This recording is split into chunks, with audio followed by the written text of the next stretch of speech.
morning. My name is Jenny. I am a multiple gunshot wound survivor, and I am documenting my story of surviving to thriving because I feel that the lives of people who have been a victim and who have survived gunshot wounds in this country, the story tends to be forgotten once the splash of news is gone, and I think it's important for people to see how it really affects individuals' lives and how difficult it is emotionally, physically, mentally to move past that and get through it without enough kind of effort and support to be able to move past it and get on. So I'm still in that process. This morning I'm going to court. It's been about 18 months since the shooting happened, and I'm meeting my new lady judge this morning. I'm excited about that. Santa Cruz County happens to rotate their judges every so many years, and the new judge has been assigned to this courtroom. And I'm interested to see if she takes a different approach than the former judge. And really what I like about this judge the most is, okay, so this is really what's going on.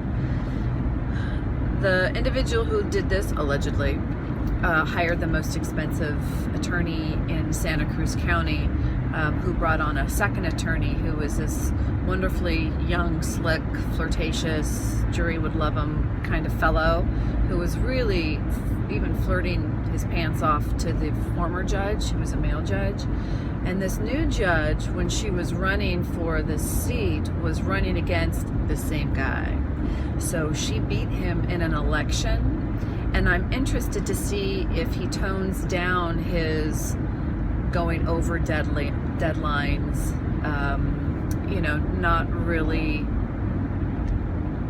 following the former judge's orders and decisions, pushing the envelope, being lackadaisical in his paperwork, turning in things late, lots of excuses, lots of charm. I'm interested to see what the dynamic is between those two. And I do not think that the individual who did this is going to be in court this morning. He hasn't been really showing up for the past few times. I've got my daughter, Sydney, in the car behind me. She's going to arrive school a little bit late this morning because I think it's important. I tend to be really the only victim in the courtroom. Everyone else who tends to be in the gallery is either going to be before the judge or is there with somebody who's before the judge. It's a lonely place being a victim in the courtroom, and I really have no say in the matter. I just happen to be a witness in the case. It's really the DA prosecuting somebody who broke laws, regardless of how much real harm they did during that during whatever crimes they were committed. And I've felt so far that it's a lot of shuffling of the paperwork. It's a lot of tactics. It's a lot of, strategy from a paperwork standpoint. If you hire a good attorney and stalling and getting what you want to get done, you want to make sure that everybody gets a fair trial and no stone is left unturned. And really, I think that's what you're paying for when you hire guns to do it for you. And there's a certain amount of frustration and delays that come with that. And I want him to have the best. But I've found personally that it's much harder just to be shuffled around like a piece of paper when I'm in the courtroom kind of standing on top of that, and they see what these delays are doing. And I have family that comes out. Sometimes my family has flown down and out for these small briefings, and so instead of pushing things out 3 or 4 months because an attorney asks for it, they have to look me in the face and say, is really that the best thing to do? And it's generally not. It's just because somebody asks for it and potentially might not want to speed things up, but of course I'd like to get this over and done with.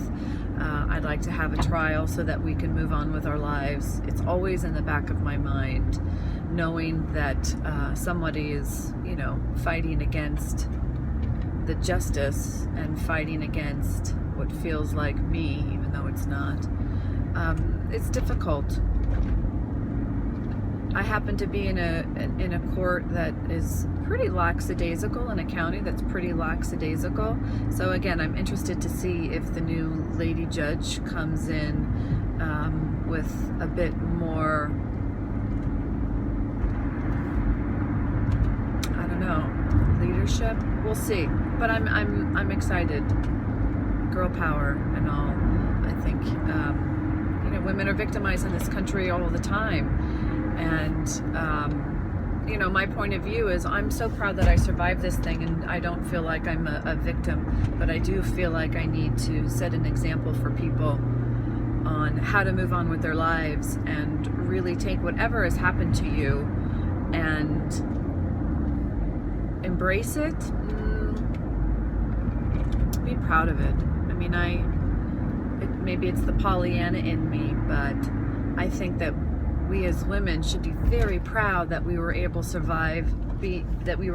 survive something horrific and move on with our lives and be proud and talk about it. I think we should be able to talk about what we've come through, the horrific things that women in this country are put through on a regular basis, and then we're expected to shut up about it and be ignored. Doesn't sit well with me. I think that if you survived something, you should wear that on your sleeve. If you were raped or beaten or shot or brought down in some way, it's not your fault. And slinking back into the shadows of life is not an option for me personally. And I want to try and give women the voice and the support that they feel good that they survived whatever horrible trauma and abuse they endured. We're not protected from, and we're not supported through. And I think that if we all wore our attacks on our sleeves, no matter how personal they are, I think it would be a wake-up call to those who are lucky enough to never experience any kind of trauma about what really an epidemic it is in this country. And so more on that later, but I am interested in finding a way for women to be able to identify themselves out in public so that we know who we are and everybody else can see the damage and the numbers that is done to women in this country. This is the United States of America, and it feels like we're slipping back instead of moving forward. And so this lady judge to me is us moving forward. I want to keep that momentum up.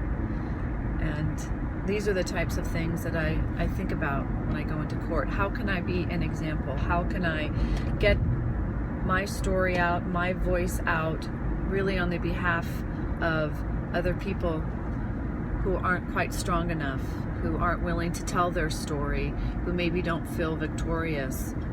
I'm in the middle of my struggle. I'm still getting my life together. I'm barely making ends meet. I've got 3 jobs and a kid in high school who's about to go off to college, and this event has wiped everything out in my life, and I've had to start over from scratch.